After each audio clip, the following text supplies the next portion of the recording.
Well, well. Has the hungry lioness found herself a new lackey? Are you speaking of the Queen like that? In her own palace? We are in the Red Keep, young man. You must enjoy living dangerously. What is your name? My name is Uthor of the Vale. I was a knight under John Arryn, the Hand of the King. At least until that whore from the Westerlands killed him. Careful. Such talk would be ill-advised. I will say what must be said. She is a murderer and a traitor plotting against her king. I dare to say it, and it seems I am the only one here who does.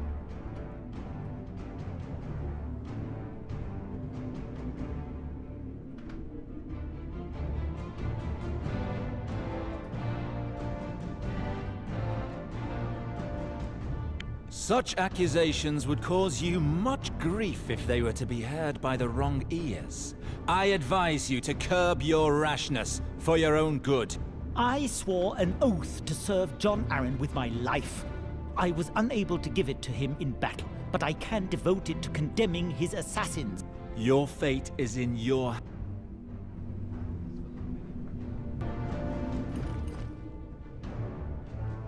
Sir Alistair, what are you still doing here?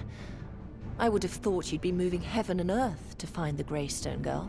I am, Your Grace. But first I must tell you of Sir Uther Donnelly's impropriety. He spoke of you in a manner that was inappropriate. Ah, Sir Uthor, yes. A sad case of excessive loyalty. The poor boy holds me responsible for the illness of our late lamented John Arryn. I do not know what fantasy has overtaken him. I imagine that he allowed his pain to overshadow his reason. As for my bore of a husband, he pays no attention to what is said, even within his walls. He is incapable of maintaining order, or even his queen's dignity. I find it hard to believe that no one came forth to defend you, Your Grace. Oh, of course, Sir Valar immediately offered to silence him in the most violent manner. But I do not wish to see the young man hurt for such a trifling thing. And just what would you like, Your Grace?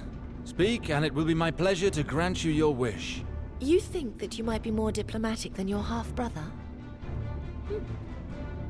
Yes, I suppose so.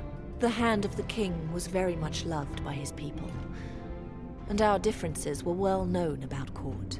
It would be unwise for me to be too severe towards Sir Uthor. That would simply lend credence to his foolish words.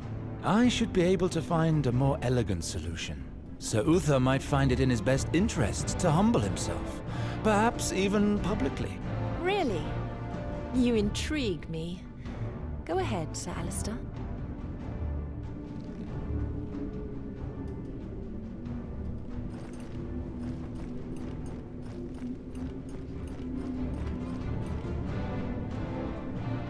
So, knight. No doubt you come back to carry out vile deeds for that whore you kneel to. I have come to warn you one last time, Sir Uther. The Queen does not want bloodshed, but she cannot turn a blind eye to this forever. This uproar is an embarrassment to the Queen, the King, and House Arryn itself. You cannot keep doing this. Leave, young man. You are no longer welcome at the Red Keep. Keep your threats to yourself. That Lannister woman will not keep me from my duty, no matter how many swords she sends. You don't understand, young man. I do not intend to take your life, but if you continue on this path, someone else will, sooner or later. My honor demands it. I am prepared to pay the price. I do not doubt it. I was also a young knight once, and I made my share of errors. Your life is precious, Sir Uther. Do not waste it like this. Once you've exhausted the Queen's patience, House Arryn will have to answer for you to the crown. Soon enough. Your intemperance will bring them to grief. They will be humiliated. You haven't the slightest notion of the wrongs you do them. But my duty to John Arryn. You have no proof, whatever your suspicions. You will accomplish nothing by proclaiming them to all and sundry. You wish to continue serving your master? Return to the Vale, pledge your sword to his son, and defend his house. Do not start a fight that you cannot hope to win. You are right, Sir Alistair. I behaved like a fool.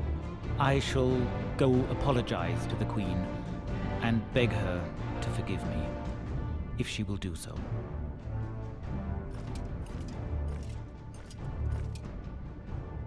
All was resolved without too much injury.